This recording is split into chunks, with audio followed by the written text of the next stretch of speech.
Il ne respire pas. Hurla Mathieu, le souffle court, courant à perdre haleine avec le bébé serré contre sa poitrine tremblante.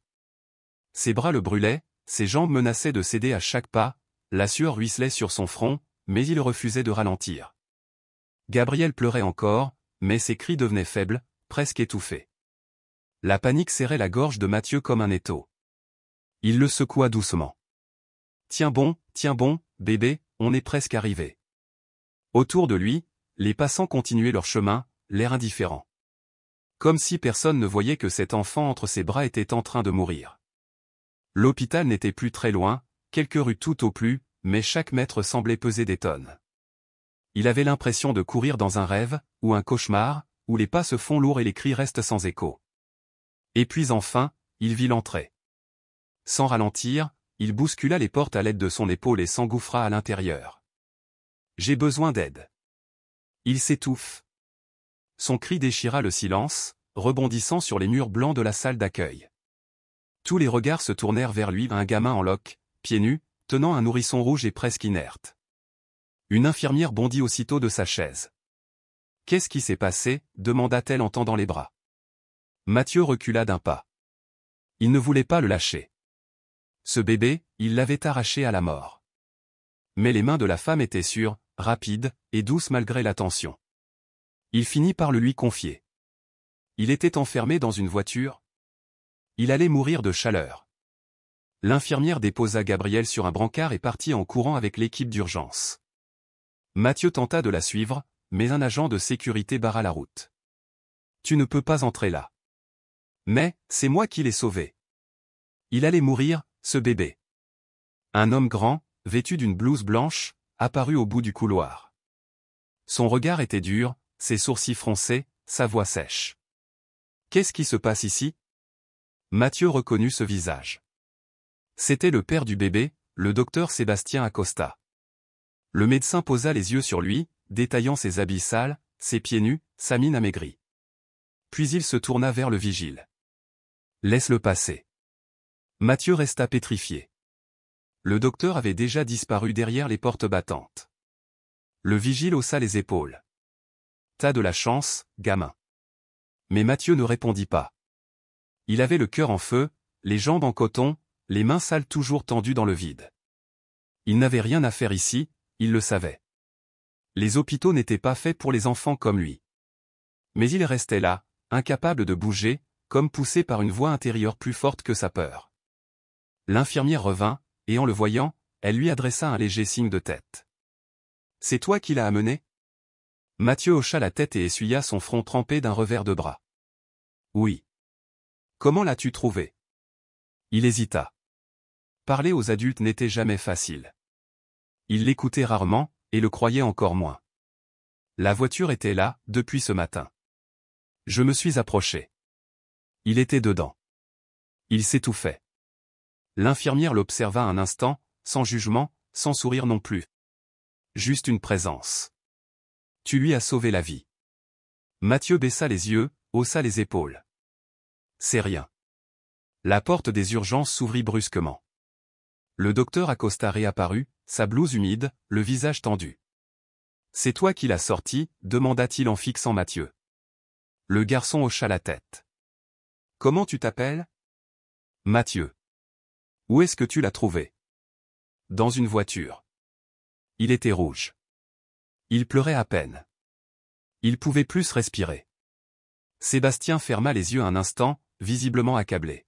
« Quelle voiture ?»« Celle de la dame qui l'emmène à l'école ?» Elle l'a laissée garer là, et elle est partie. Elle l'a oublié. Le docteur inspira longuement. « Et toi, qu'est-ce que tu as fait ?»« J'ai cassé la vitre. Je l'ai sortie. » Un silence épais s'installa. Dans le regard du médecin, une lueur mêlée de fatigue et de surprise. C'était dangereux. Je pouvais pas le laisser mourir. Le médecin le dévisagea plus attentivement. Pourquoi un enfant des rues aurait-il pris ce risque? Il posa finalement une autre question, plus simple. Pourquoi tu l'as fait? Mathieu sentit sa poitrine se contracter. Il n'avait pas vraiment de réponse. Pas de discours héroïque. Je sais pas. Le médecin se passa la main sur le visage, épuisé. Gabriel n'est plus en danger. Mais il était à 2 doigts d'y rester. Mathieu relâcha un souffle. Ses muscles se détendirent légèrement. Je peux le voir? Sébastien fronça les sourcils. Pourquoi? Mathieu détourna le regard. Il n'avait aucune raison valable. Juste un besoin viscéral. Parce que, ça me rassure de savoir qu'il va bien. Un nouveau silence. Puis le docteur acquiesça d'un hochement de tête. Suis-moi. Mathieu le suivit, sans trop comprendre. Personne ne l'invitait jamais à entrer nulle part. Ils traversèrent un couloir jusqu'à une petite chambre. Gabriel dormait paisiblement, emmitouflé dans une couverture légère. Mathieu resta planté là, les yeux fixés sur le petit corps qui respirait doucement. « Ça va » murmura-t-il pour lui-même. « Où tu habites » demanda Sébastien.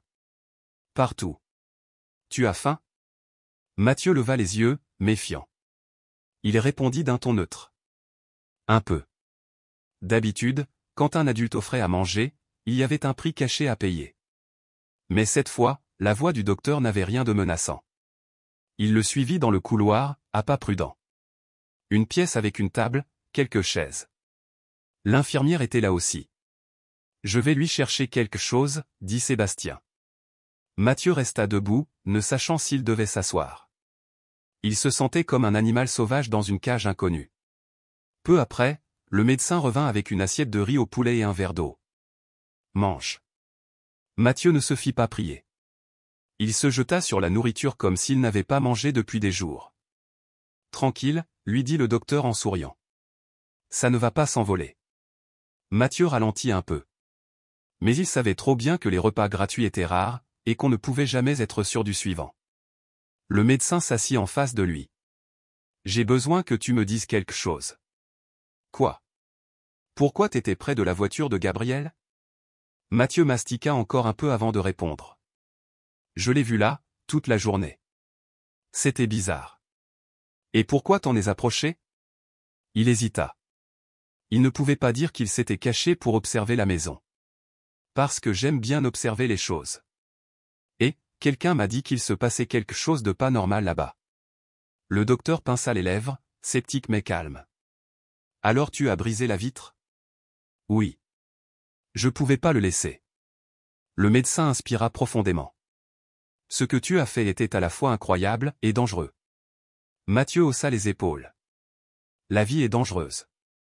Sébastien le regarda, pensif. Où tu dors? Là où je peux. Puis, après une pause. Et si je te proposais de venir chez moi ce soir? Mathieu fronça les sourcils. Pourquoi tu ferais ça? Parce que tu mérites au moins une nuit en sécurité. Le garçon le scruta, cherchant le piège.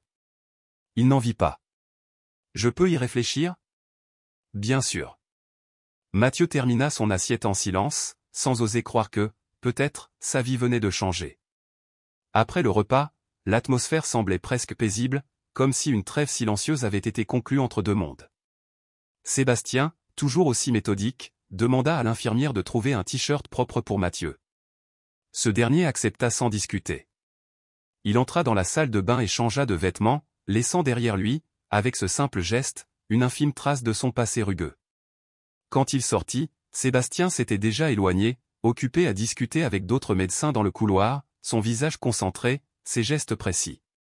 Mathieu resta encore un moment dans l'hôpital, incertain. L'idée de partir lui traversa l'esprit, mais un poids invisible le retint. Comme un lien ténu, fragile, mais réel. Il se rendit discrètement dans la chambre de Gabriel. L'enfant dormait profondément, son visage paisible, libéré de la souffrance. La voir ainsi détendit les traits de Mathieu. Pour la première fois depuis longtemps, il se permit un petit sourire. Il n'avait peut-être pas tout compris, ni tout accepté, mais aujourd'hui, il avait fait quelque chose de bien. Il avait sauvé une vie. Sans bruit, il quitta l'hôpital, laissant derrière lui l'odeur du désinfectant et le murmure des machines. Il marcha longtemps dans les rues, se perdant dans les entrelacs de la ville. Il n'était pas prêt à accepter l'offre de Sébastien, du moins pas encore. Son cœur était une forteresse dressée par des années de trahison, de méfiance et de survie. Il savait qu'il ne devait pas s'éloigner de l'hôpital, mais rester là lui semblait tout aussi insupportable. Le soleil amorçait sa descente, projetant sur les trottoirs une lumière orangée qui adoucissait même les façades les plus grises. Mathieu, les mains dans les poches, donna un petit coup de pied dans une pierre, la regardant rebondir sur les dalles. Le médecin lui avait proposé de rester chez lui, mais pouvait-il vraiment lui faire confiance? Toute sa vie, on lui avait répété que les adultes ne donnaient rien sans en attendre quelque chose. Il y avait toujours un prix à payer. En passant devant la vitrine d'un magasin, il aperçut son reflet. Le t-shirt propre qu'il portait contrastait violemment avec l'image qu'il avait de lui-même. Il ressemblait à un gamin ordinaire. Mais Mathieu savait. Il savait qu'il n'appartenait pas à ce monde ordinaire, ce monde d'enfants accompagnés par leurs parents, d'emplois stables et de repas chauds chaque soir. Il se frotta le visage, inspirant profondément. Il n'avait pas de plan. Il n'en avait jamais eu. Juste l'instinct de survie, jour après jour. Adossé à un mur, il observa les passants. Des parents prenaient leurs enfants par la main à la sortie des écoles, des gens rentraient chez eux avec des sacs de courses. La normalité de tout cela lui semblait lointaine, presque irréelle. Son estomac grogna, le ramenant brutalement à la réalité. Il n'avait rien mangé depuis le repas offert par Sébastien. Il murmura presque malgré lui, peut-être juste pour une nuit. L'idée le déstabilisait, mais il y avait en lui une envie, si petite soit-elle, d'abandonner pour un instant cette errance. Sans réfléchir davantage, il fit demi-tour. L'hôpital apparaissait maintenant comme un phare dans l'obscurité de sa vie. Lorsqu'il arriva, la nuit était tombée, et le calme régnait. Les couloirs étaient moins animés, mais quelques lumières continuaient à illuminer les pièces. Ne voyant pas le docteur, Mathieu se dirigea vers l'accueil. L'infirmière qui lui avait offert à manger le regarda en haussant un sourcil, visiblement surprise. « Que fais-tu ici » demanda-t-elle. Mathieu se gratta la nuque, mal à l'aise. Le docteur a dit que je pouvais rester chez lui. Elle le regarda quelques secondes, puis hocha la tête. « Attends ici. » Il resta figé, le cœur battant, tandis qu'elle disparaissait dans un couloir. Il aurait encore pu fuir, changer d'avis. Mais avant qu'il ne puisse se décider, la porte d'un bureau s'ouvrit, laissant apparaître Sébastien, l'air épuisé, sa blouse déboutonnée. « Je pensais que tu étais parti, dit-il, la voix neutre. Mathieu haussa les épaules. « Je l'étais, mais j'ai changé d'avis. » Un éclat de surprise traversa le regard du médecin, rapidement remplacé par une lueur d'approbation. « Bien. Allons-y, avant que tu ne regrettes encore. » Mathieu ravala sa salive et le suivit. Le trajet en voiture se fit en silence. Mathieu fixait les bâtiments qui défilaient, son visage collé à la vitre. Pour la première fois depuis des mois, il ne se demandait pas où il allait dormir. Le docteur ne parlait pas. Il conduisait simplement, sans forcer le contact. Ils arrivèrent dans un quartier que Mathieu connaissait bien. Il y avait déjà traîné dans les ruelles, invisible, un fantôme parmi les vivants. La voiture s'arrêta devant une maison entourée d'un petit jardin. Elle était plus grande que ce qu'il imaginait. « Bienvenue » dit simplement Sébastien en coupant le moteur. Mathieu resta figé un instant sur le trottoir. Il ne savait pas s'il devait entrer en premier. Sébastien ouvrit la porte et lui fit un signe. Mathieu inspira profondément et franchit le seuil. C'était la première fois depuis des années qu'il entrait dans une maison par la porte principale. D'habitude, c'était par les fenêtres, les patios, les coins sombres. L'intérieur était simple, presque austère, mais propre. Il y avait une atmosphère étrange, faite de silence et de souvenirs. « Viens, je vais te montrer où tu dormiras. » Il le suivit dans un couloir étroit jusqu'à une petite chambre. Ce n'est pas grand-chose, mais au moins c'est un lit. Pour Mathieu, c'était bien plus qu'un lit. C'était un bout d'humanité retrouvé.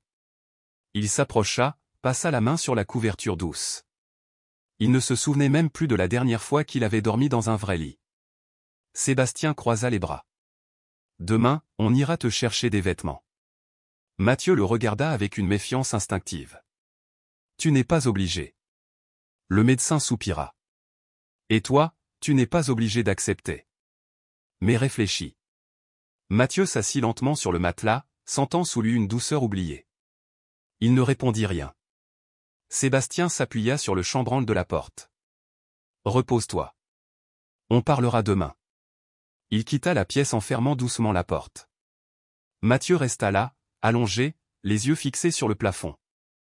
Il ne faisait pas encore totalement confiance.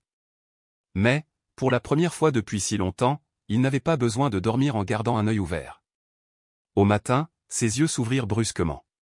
Pendant une fraction de seconde, il ne comprit pas où il était. Pas de bruit de voiture, pas de sol glacé, pas d'odeur de poubelle. Seulement un matelas moelleux et un plafond blanc. Il cligna des yeux plusieurs fois, puis se souvint. Il était chez le docteur. Il se leva avec précaution, découvrant cette étrange sensation de se réveiller sans peur. Il n'avait pas besoin de courir, pas besoin de se cacher. La pièce était baignée d'une lumière douce, filtrée par des rideaux clairs. La porte s'ouvrit soudainement. Mathieu sursauta par réflexe. « Bonjour », dit Sébastien avec calme. Mathieu acquiesça sans répondre. « Tu as bien dormi ?» demanda le médecin. Il haussa les épaules. « Plus ou moins. » Sébastien hocha la tête. « Viens. On va prendre le petit déjeuner. » Mathieu hésita, mais son ventre répondit pour lui. Il suivit le médecin jusqu'à la cuisine. La pièce était spacieuse, les meubles en bois sombre, la table déjà dressée. 2 assiettes, du pain, des œufs, une tasse de café et un verre de lait. Mathieu s'installa, saisissant la tasse de ses 2 mains, comme pour y chercher de la chaleur. Il prit une gorgée de lait. C'était chaud, rassurant. Il ne se souvenait pas de la dernière fois qu'on lui avait offert ça. « Aujourd'hui, on va t'acheter des vêtements », dit Sébastien. Mathieu secoua la tête. « J'ai besoin de rien. » Le médecin posa calmement sa tasse. « Si, tu en as besoin. » Mathieu détourna le regard. Il détestait de voir quelque chose à quelqu'un. « Je veux pas que tu dépenses de l'argent pour moi. » Sébastien répondit, la voix posée, « Ce n'est pas une dépense. C'est ce que tu mérites. » Mathieu sentit une boule étrange se former dans sa poitrine. Pourquoi ce médecin faisait-il cela pour lui? « Pourquoi tu fais ça ?» demanda-t-il enfin. « Parce que quelqu'un doit le faire », répondit simplement Sébastien. Après le petit déjeuner, ils montèrent en voiture. Mathieu observait le monde défiler à travers la vitre, une main posée sur son genou, l'autre sur la portière. Ce jour-là, il découvrit un autre visage de la vie. Un monde où l'on pouvait exister, pas seulement survivre. Mathieu fit une grimace et s'avança vers le rayon vêtements. Il se disait qu'au moins, s'il choisissait lui-même, personne ne le ferait à sa place. D'un geste rapide, presque défensif, il prit 2 t-shirts, un pantalon et un sweat. Sébastien, qui l'observait sans rien dire, jeta un coup d'œil à ce qu'il avait choisi, puis hocha la tête d'un air approbateur. « Bien. Maintenant, des chaussures, dit-il calmement. Mathieu sentit la chaleur lui monter au visage. Il baissa la tête. Il ne voulait pas enlever les siennes. Ses chaussures usées faisaient presque partie de lui, comme une carapace. Sébastien perçut son malaise et ajouta avec douceur. « Tes chaussures sont abîmées. Tu as besoin de nouvelles. » Mathieu serra les lèvres, gêné. « J'aime pas les chaussures neuves, » murmura-t-il. Le médecin ne le contredit pas. Il se contenta d'un soupir léger. « D'accord. Mais essaie au moins une paire. » Mathieu n'avait pas l'énergie pour débattre. Il s'assit sur un banc et laissa un employé mesurer ses pieds. Lorsqu'il enfila les chaussures neuves, il ressentit un drôle de frisson, un confort inattendu, presque trop agréable, déstabilisant. Sébastien, à ses côtés, ne dit rien. Il se contenta de marcher lentement avec lui, les mains dans les poches, le regard tourné vers la voiture. « Mathieu ?» L'enfant leva les yeux. « Quoi ?» Sébastien le regarda sérieusement, avec une sincérité qui n'avait rien d'artificiel. « Tu n'as pas à décider aujourd'hui. Mais je veux te demander quelque chose. » Mathieu fronça les sourcils. « Quoi ?» Le médecin inspira profondément.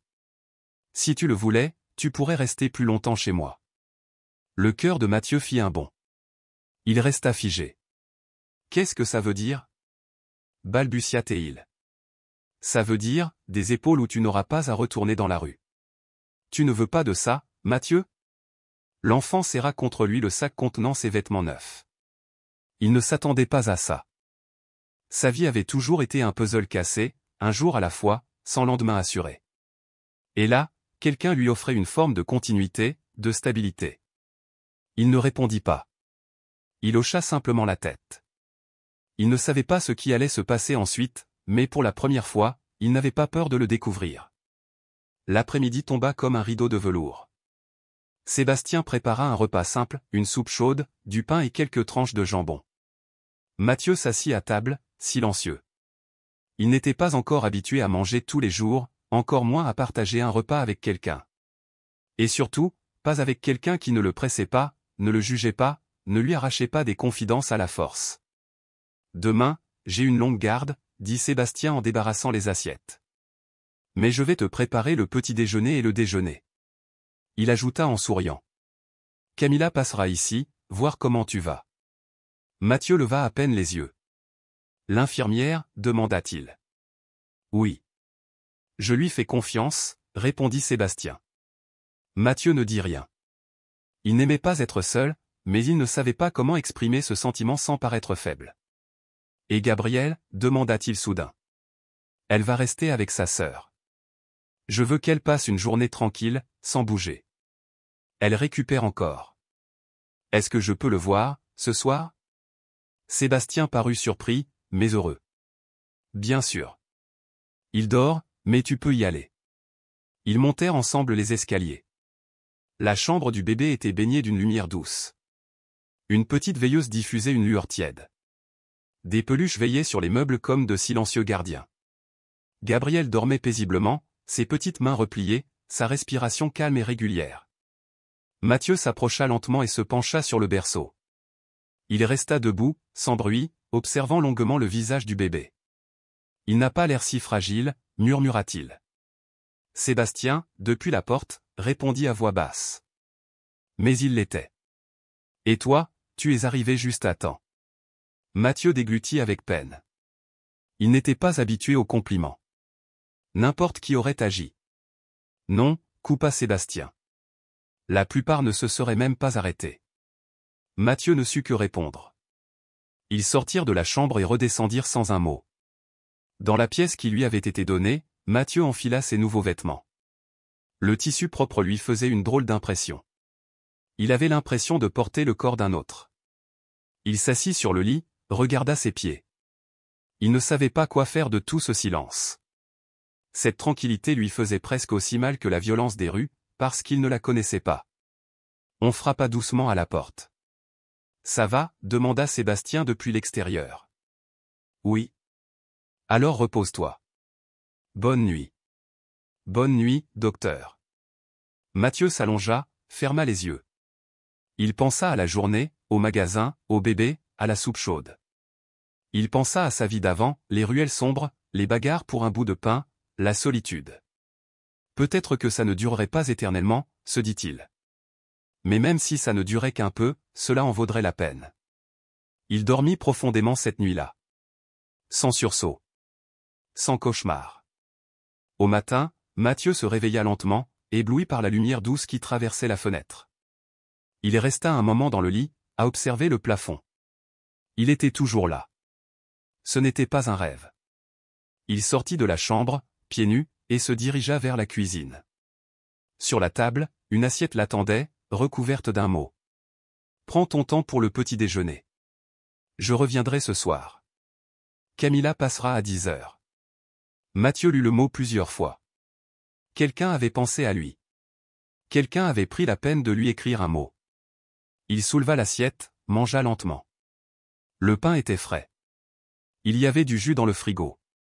Tout semblait normal. Trop normal. Et ça le déstabilisait. À 10 heures précises, on frappa à la porte. Il jeta un œil par la fenêtre. C'était Camilla, l'infirmière. Il ouvrit avec une certaine méfiance. « Bonjour », dit-elle avec un sourire. « Je peux entrer ?» Mathieu hésita, puis ouvrit grand la porte. « Le médecin m'a demandé de passer. Il m'a dit de jeter un œil, et de te tenir un peu compagnie. » Elle tenait un sac à la main. Je t'ai apporté quelques affaires, une brosse, du savon, un carnet, rien de spécial. Mathieu prit le sac sans la regarder. Merci. Elle s'assit dans la salle à manger, décontractée. Comment tu te sens ici? Je sais pas. C'est étrange. Étrange comment? Demanda-t-elle. Bizarre? Bizarre bon ou bizarre mauvais?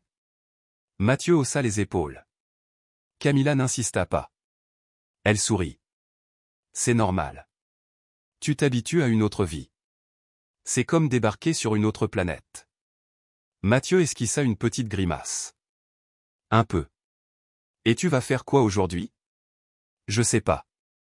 Tu sais lire? Un peu. Elle sortit un carnet de son sac. Tu veux qu'on lise quelque chose? Mathieu hésita. Puis acquiesça. Camilla ouvrit le carnet et commença une petite histoire. Il l'écouta en silence. Il aimait la façon dont sa voix descendait sur les mots. Lorsqu'elle termina, elle lui tendit le carnet. À ton tour. Mathieu fronça les sourcils. Je sais pas lire? Fais de ton mieux. Il tenta. Il buta sur quelques mots, s'arrêta, reprit. Camilla ne rit pas. Elle ne le corrigea pas. Elle attendit, patiente, et l'encouragea à chaque page. Bien joué, dit-elle enfin avec un sourire. Mathieu baissa les yeux. Personne ne lui avait jamais dit ça. Tu crois que je peux apprendre davantage? Bien sûr. Tu es intelligent. Tu as juste besoin de temps et de quelqu'un pour te soutenir. Il ne répondit pas. Mais cette phrase s'inscrivit quelque part en lui. À midi, Camilla réchauffa un peu de nourriture. Ils mangèrent ensemble, tranquillement. Puis elle rassembla ses affaires. Je reviendrai dans quelques jours. Tu veux que je dise quelque chose au médecin? Mathieu réfléchit. Dis-lui, merci. Camilla lui tapota doucement l'épaule, puis sortit.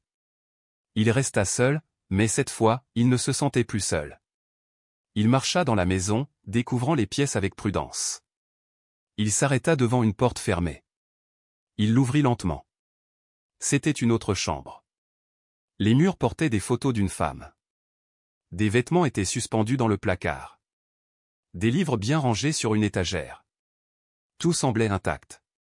Comme si quelqu'un était simplement parti faire un tour. Il avança lentement. Sur la commode, une photo, Sébastien plus jeune, tenant une femme enceinte dans ses bras. Ça doit être la mère de Gabriel, murmura-t-il. Il referma doucement la porte, retourna dans sa chambre. S'allongea. Et fixa longuement le plafond. Tu as juste besoin de temps et de quelqu'un pour te soutenir. Ces mots lui tournaient dans la tête, comme une promesse. Pour la première fois, il commença à croire que peut-être, oui, c'était possible. Ce soir-là, lorsque Sébastien franchit le seuil de la maison, un silence apaisant l'accueillit. Il déposa sa mallette sur la table, retira ses chaussures avec lenteur. Une douce odeur de soupe flottait encore dans l'air, comme une trace de chaleur humaine, et cela lui arracha un sourire discret. Camilla avait tenu parole. Une promesse simple, mais précieuse. Il s'avança dans le couloir et s'arrêta devant la chambre de Mathieu. L'enfant dormait, lové dans les couvertures, une jambe pendant hors du lit. Pendant quelques secondes, Sébastien le regarda sans un mot. Il ne comprenait pas exactement pourquoi, mais cette vision éveillait en lui une forme de paix oubliée, comme si quelque chose de cassé en lui se recollait doucement. Il continua vers la chambre de Gabriel. Le bébé, paisible, dormait dans son berceau, serrant un petit ours en peluche contre lui. Sébastien effleura doucement ses cheveux, puis éteignit la lumière en silence. Dans la cuisine, en faisant chauffer un peu d'eau, il aperçut un mot laissé par Camilla. Tout va bien. Mathieu a mangé. Il a posé des questions sur la femme de la photo. On a un peu parlé. Je n'ai rien forcé. Il commence à s'adapter. Sébastien relut le message 2 fois. Puis il se versa une tasse de thé, s'assit à la table, et laissa son regard se perdre dans le vide. Le nom d'Anna s'imposa à lui, comme un écho obstiné refusant de disparaître. Ils n'étaient pas retournés dans leur chambre depuis des mois. Mais ce soir, poussé par un élan qu'il ne s'expliquait pas, il se leva et s'y dirigea. Il ouvrit la porte doucement. Rien n'avait changé. Les photos, les livres, la blouse d'Anna accrochée derrière la porte. Tout était figé, comme un musée de souvenirs. Il traversa la pièce, prit un cadre entre ses mains, lui, Anna, et sa main posée sur son ventre arrondi. Il n'avait jamais vraiment parlé du prénom qu'ils avaient choisi. Mais ce bébé, c'était Gabriel. Voici, murmura-t-il dans un souffle presque brisé. Il referma la porte, avec la même précaution qu'on accorde à une chose sacrée. Le lendemain matin, Mathieu se réveilla très tôt. L'habitude des rues, des nuits brèves et du danger, ne s'effaçait pas si vite. En entendant des bruits de cuisine, il descendit, curieux. « Tu as bien dormi ?» demanda Sébastien en battant des œufs dans une poêle. « Oui », répondit Mathieu en hochant la tête. « Camilla m'a dit que tu es allé dans la chambre d'Anna. » Mathieu baissa les yeux, visiblement gêné. « Je ne savais pas qu'on n'avait pas le droit d'y entrer. »« Ce n'est pas interdit », répondit le médecin en souriant doucement. « C'est juste un endroit spécial. » Mathieu s'assit sur une chaise. « C'était ta femme ? » « Oui. »« Et, il s'est passé quoi ?» Sébastien retourna la tortilla en silence, comme si chaque mouvement devait contenir ce qu'il ne savait pas dire. « Elle est morte quand Gabriel est né. L'accouchement a été compliqué. » Mathieu ne répondit pas. Que pouvait-il dire à une douleur aussi vaste? « Moi non plus, je n'ai pas su comment vivre avec ça, » reprit doucement le médecin. « Alors je me suis noyé dans le travail, dans le soin à Gabriel, et dans les silences. » Il servit 2 assiettes, s'assit en face du garçon, puis dit « Mais maintenant, tu es là. Et je crois que ça change tout. » Mathieu leva les yeux. Il ne dit rien, mais un souffle nouveau l'envahissait. « C'est bien, je crois. » Ils mangèrent en silence. Pour la première fois, ce n'était pas un silence tendu. Plutôt un calme étrange, presque réconfortant, comme si leurs douleurs respectives se reconnaissaient enfin. Après le repas, Sébastien se leva. « Je suis de garde aujourd'hui, mais je rentre ce soir. Tu veux bien m'aider un peu à ranger la maison ?» Mathieu acquiesça.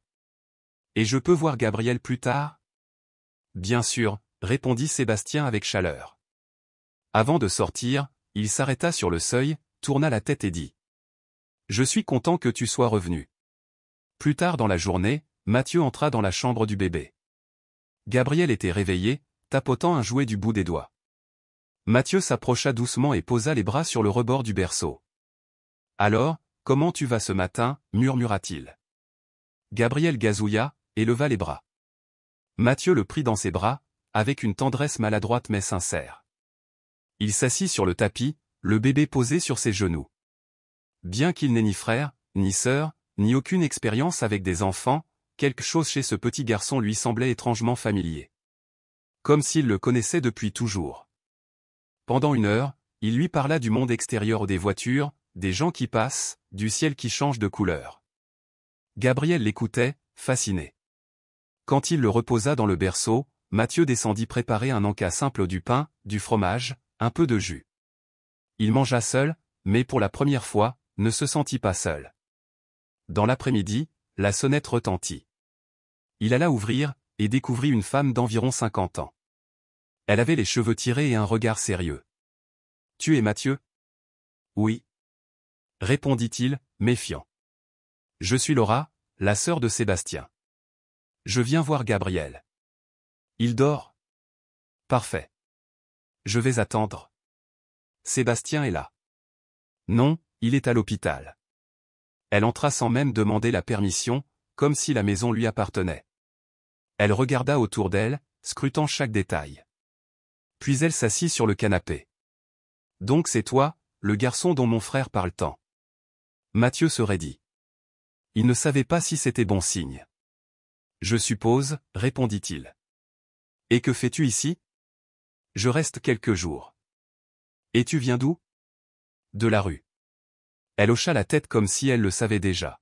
« Écoute, je n'ai rien contre toi, mais mon frère traverse une période difficile. Il n'a pas besoin de complications. » Mathieu serra les poings. « Gabriel est sa priorité. Je veux juste que tu le comprennes. » Le garçon la fixa droit dans les yeux. « Je le sais. Et je ne ferai rien pour lui nuire. » Elle le jaugea un moment, en silence. « J'espère que c'est vrai. » Puis elle monta à l'étage, sans autre mot. Mathieu resta en bas, le cœur lourd. C'était la première fois, depuis qu'il était là, qu'il se sentait à nouveau comme un intrus. Quand Sébastien rentra, il perçut aussitôt quelque chose d'étrange dans l'atmosphère. « Tout va bien ?» Mathieu acquiesça, sans conviction. « Ta sœur est venue pour Gabriel, elle m'a parlé. » Sébastien posa ses clés sur la table. Elle t'a dit quelque chose qui t'a blessé? Mathieu hésita. Elle m'a juste dit qu'elle ne voulait pas que je lui crée des ennuis. Le médecin fronça les sourcils. Tu ne me causes aucun problème, Mathieu. Elle n'habite plus ici. Elle ne décide pas pour moi. Le garçon baissa la tête. Si tu veux que je parte. Non, coupa Sébastien, sa voix ferme. Je ne veux pas que tu partes. C'est aussi ta maison. Mathieu avala difficilement. Sa poitrine lui faisait mal, mais ce n'était pas une douleur mauvaise. C'était comme si quelque chose s'ouvrait enfin en lui. Quelque chose qu'il avait gardé fermé depuis toujours. Merci, murmura-t-il. Ne me remercie pas. Reste, simplement. Et pour la première fois, Mathieu commença à croire qu'il avait vraiment le droit de rester. Le lendemain fut différent. Il ne se réveilla plus avec cette sensation d'être un parasite. Il enfila le même pantalon que la veille, se coiffa maladroitement, et descendit. Sébastien préparait déjà du café. Bien dormi, demanda-t-il sans se retourner. Oui, répondit Mathieu avec une voix un peu plus assurée. Aujourd'hui, je ne travaille pas. J'ai pensé qu'on pourrait sortir un peu, toi, Gabriel et moi. Mathieu hésita. Où ça? Dans un parc. Gabriel a besoin de respirer autre chose que les murs, et toi aussi. Et si ta sœur revient? Sébastien le regarda dans les yeux. Ma sœur pense ce qu'elle veut. C'est ma maison. Mathieu baissa les yeux, mais un léger sourire naquit au coin de ses lèvres. Il y avait dans ces mots quelque chose de rassurant. Après le petit déjeuner, ils préparèrent un sac, couches, jouets, biberons. Gabriel était tout excité, battant des bras avec énergie pendant que Sébastien l'installait dans la poussette. Mathieu marchait à côté, veillant à chaque caillou sur le chemin. Le parc était calme. Une douce brise dansait entre les arbres. Des chiens couraient, des enfants riaient, des personnes âgées se promenaient à petits pas. C'était paisible. Et pour la première fois, dans ce calme inattendu, Mathieu se sentit simplement vivant. Sébastien marchait d'un pas calme, tandis que Mathieu, les mains dans les poches, haussait les épaules. Depuis que j'ai de la mémoire, j'ai jamais été dans un foyer, dit-il. Une fois peut-être, mais je suis parti. J'aimais pas qu'on me crie dessus toute la journée. Sébastien acquiesça. Il n'avait pas besoin d'en savoir davantage. Il savait déjà. Et dans la rue, comment t'as survécu, demanda-t-il doucement. Je mangeais ce que je trouvais, je dormais où je pouvais. Je volais parfois. Mais seulement le strict nécessaire. Sébastien garda le silence. Ce genre de réalité, il la connaissait. Des enfants livrés à eux-mêmes, forcés d'apprendre la vie à coups de nuits froides et de journées vides. Et Gabriel? Comment tu l'as vu ce jour-là? Mathieu leva un peu le menton. Je passe souvent devant ta rue.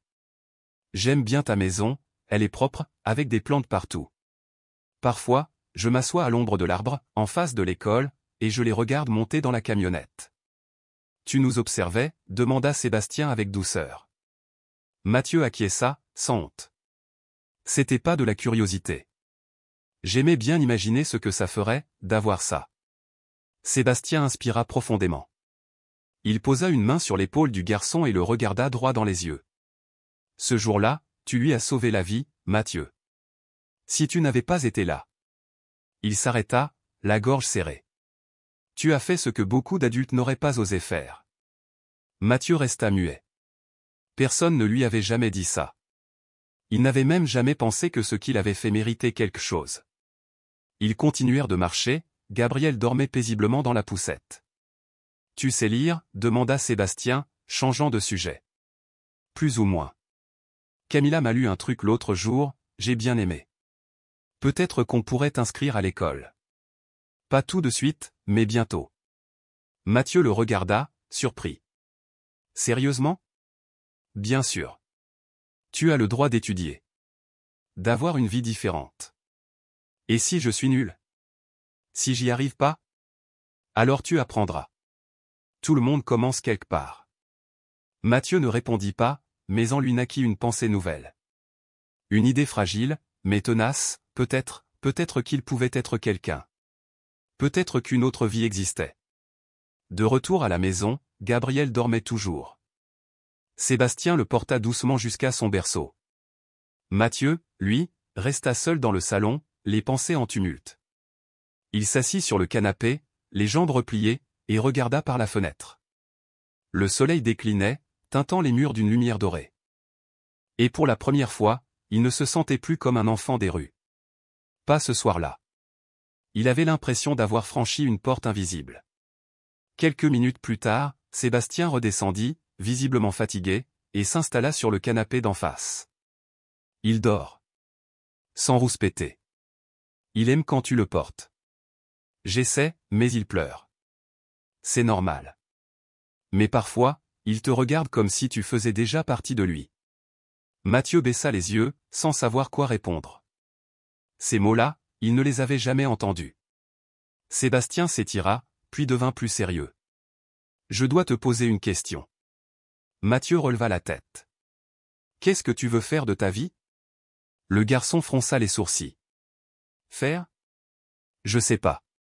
J'y ai jamais pensé. Peut-être qu'il est temps d'y réfléchir, tu ne crois pas? Un silence pesa entre eux. Mathieu regarda ses chaussures neuves, puis leva lentement les yeux. Je veux étudier. Mais j'ai peur de ne pas y arriver. C'est normal d'avoir peur. Mais tu n'es pas seul. Mathieu le fixa, puis demanda d'une voix à peine audible. Tu crois que je suis comme les autres enfants? Sébastien prit son temps. Non. Tu n'es pas comme les autres. Mais ce n'est pas un défaut. Tu as traversé des choses qu'aucun enfant ne devrait vivre. Et malgré tout, tu es là, avec cette force de vouloir avancer. Ça fait de toi quelqu'un de fort, Mathieu. Mathieu serra les lèvres pour ne pas pleurer. Il ne voulait pas qu'on le voie faible. Est-ce que je peux rester ici, plus longtemps? Murmura-t-il.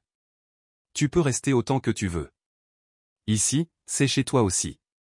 Mathieu hocha la tête. Et au fond de lui, pour la première fois, il sentit quelque chose de nouveau, la certitude. Il ne savait pas ce que l'avenir lui réservait. Mais il savait, ce soir-là, que désormais, il n'était plus seul. Les jours suivants passèrent plus vite qu'il ne l'aurait imaginé. Chaque matin, il se levait tôt, aidait Sébastien à préparer le petit déjeuner, jouait avec Gabriel, puis lisait avec Camilla, qui venait désormais 3 fois par semaine. La maison ne lui semblait plus étrangère. Il connaissait les pièces, les recoins, les odeurs. Il reconnaissait le bruit du réfrigérateur la nuit, les lumières du jardin qui changeaient au fil des heures. Une sorte de rythme s'était installé. Et pour une fois, il avançait au même tempo que la vie. Un après-midi, alors que Gabriel jouait au sol et que Sébastien lisait dans le salon, Mathieu s'approcha avec un carnet dans les mains. « Je peux te poser une question? » « Bien sûr, » répondit Sébastien, posant son livre. « Tu crois que je pourrais entrer à l'école l'année prochaine? » Sébastien sourit. « Oui. Justement, on en a parlé avec Camilla. Il y a une école pas loin, simple et bien. Tu pourrais commencer au niveau qu'on décidera ensemble. » Mathieu serra son carnet contre lui. « Et si je comprends rien? Alors on t'aidera. L'important, c'est que tu essaies. » Le silence revint. J'aurais jamais pensé qu'un jour quelqu'un m'inscrirait à l'école, sans vouloir me jeter après. Je ne veux pas que tu partes, Mathieu. Je veux que tu restes ici. Avec nous. Ces mots le frappèrent en plein cœur. Il s'assit à côté de Sébastien, regardant Gabriel mordiller sa girafe en plastique. Parfois je me dis que tout ça est temporaire. Que ça va disparaître. Moi aussi j'ai pensé ça avec Anna, confia Sébastien. Quand je l'ai rencontrée, je croyais ne pas mériter quelque chose d'aussi beau. Mais ce n'est pas une question de mérite. C'est une question de soin. Et toi, tu es arrivé dans ma vie pour une raison. Tu crois qu'elle serait d'accord? Sébastien hocha la tête, ému. Je suis sûr qu'elle le serait. Mathieu baissa la tête en souriant. Alors je vais rester. Je le savais, répondit Sébastien. Mais l'entendre de toi, ça me touche. Gabriel poussa un cri joyeux et Mathieu se leva pour le prendre dans ses bras. Tu vois, bébé, dit-il en le soulevant. Maintenant, c'est officiel. On forme une équipe. Et pour la première fois, en disant cela, il ne faisait pas semblant. Il le croyait vraiment. Quelques jours plus tard, Sébastien prépara un dîner spécial. Rien d'extravagant, du riz, un peu de viande, une salade. Mais pour Mathieu, c'était un festin. L'odeur remplissait toute la maison, et Gabriel, assis dans sa chaise haute, tapait la table de ses mains avec excitation. « Qu'est-ce qu'on fête » demanda Mathieu en posant les couverts. « Le fait que tu fais officiellement partie de cette famille, » répondit Sébastien. « J'ai parlé à un avocat. On va commencer les démarches pour que tu puisses vivre ici légalement. » Mathieu resta figé. « Sérieusement ? » ? « Oui. Je ne veux pas que ce soit temporaire. Je veux que tu aies un foyer, un vrai. Tes papiers, ton école, ta vie. » Mathieu déglutit difficilement. Il ne savait pas quoi dire. Il ressentait un mélange étrange de gratitude, de peur, et d'un bonheur si puissant qu'il lui faisait presque mal. « Personne n'a jamais voulu faire ça pour moi, » murmura-t-il. « Maintenant, tu as quelqu'un, » répondit Sébastien. « Tu n'es plus seul. » Ils s'assirent ensemble. Mathieu mangea lentement, le cœur battant à tout rompre. Chaque bouchée avait un goût nouveau, celui du futur. Celui d'une vie à construire. Celui de l'amour qu'il n'avait jamais cru mériter, mais qu'il venait enfin de trouver. Après le dîner, Sébastien ouvrit doucement la porte d'un vieux placard et en sortit une boîte en carton, un peu usée, couverte de poussière et de souvenirs. Il la posa sur la table avec un regard tendre et dit : « Voici quelques affaires qui m'appartenaient quand j'étais enfant. Des choses que j'ai gardées sans vraiment savoir pourquoi. Peut-être qu'aujourd'hui, elles auront enfin un sens. » Mathieu, curieux, s'assit au sol, les jambes croisées, et souleva le couvercle. À l'intérieur, il découvrit un vieux ballon un peu dégonflé, des livres aux couvertures abîmées mais pleins de dessins colorés, une montre cassée, et un petit carnet à la couverture usée, dont les pages étaient encore vierges. « Je peux utiliser ça » demanda-t-il doucement, en touchant le carnet comme s'il s'agissait d'un trésor.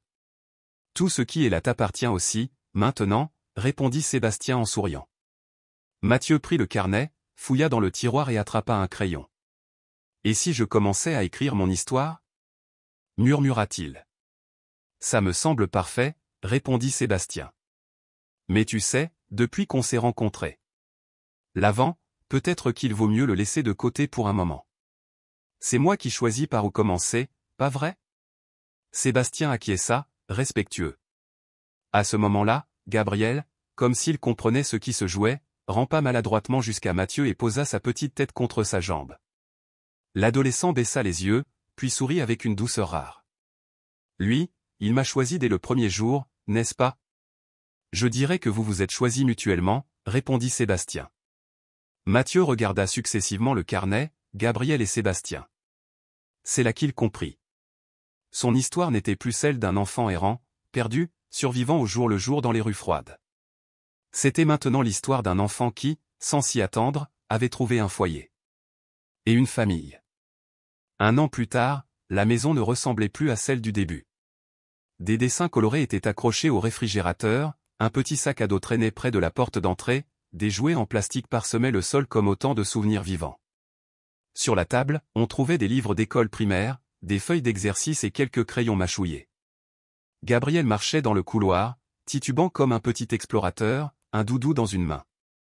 Derrière lui, Mathieu, en uniforme scolaire froissé, les cheveux ébouriffés, riait aux éclats. « Je t'ai dit de ne pas toucher à mon carnet, petite canaille. » lança-t-il en le poursuivant. Il finit par l'attraper et le souleva dans ses bras, le chatouillant jusqu'à ce que Gabriel éclate de rire, ravi. Depuis la cuisine, Sébastien les observait en remuant une casserole, un sourire épuisé mais sincère sur le visage. « Lavez-vous les mains avant de venir à table. » ordonna-t-il d'un ton ferme, mais tendre. Mathieu accompagna Gabriel à la salle de bain. Devant le miroir, il s'arrêta un instant. Ce qu'il vit le troubla, ce n'était plus le même garçon. Ses joues étaient plus pleines, son regard plus assuré, et un sourire sincère s'invitait désormais plus facilement sur ses lèvres. Il était toujours Mathieu, mais un Mathieu qui n'avait plus peur de son reflet. Ils retournèrent à la cuisine, et chacun prit sa place. Gabriel monta sur sa petite chaise avec l'aide de Sébastien. « Alors, comment s'est passée ta journée à l'école » demanda le docteur en servant le repas. « J'ai eu 8 sur 10 en mathématiques, » répondit Mathieu, plein de fierté. « Étage 10 en lecture. »« Très bien. »« Tu le mérites » dit Sébastien en hochant la tête. « Mérite quoi » demanda l'adolescent, intrigué. Sébastien sortit alors de sa poche une petite boîte soigneusement emballée dans du papier rouge. Il la posa devant lui. Mathieu la regarda un instant, puis l'ouvrit avec précaution. À l'intérieur, il découvrit une montre numérique. Simple. Neuve. Parfaitement fonctionnelle. « C'est pour moi ?» demanda-t-il, stupéfait. « Oui. Pour que tu n'oublies jamais combien de temps tu as passé ici, et tout ce que tu as accompli depuis ton arrivée. » Mathieu resta silencieux. Il baissa les yeux, prit la montre et la glissa lentement à son poignet, comme si c'était un bijou précieux qu'il ne voulait pas abîmer. « Tu sais, » dit-il doucement, « parfois je me demande ce qui se serait passé si je ne m'étais pas approché de ce camion ce jour-là. » Sébastien le fixa avec une gravité douce.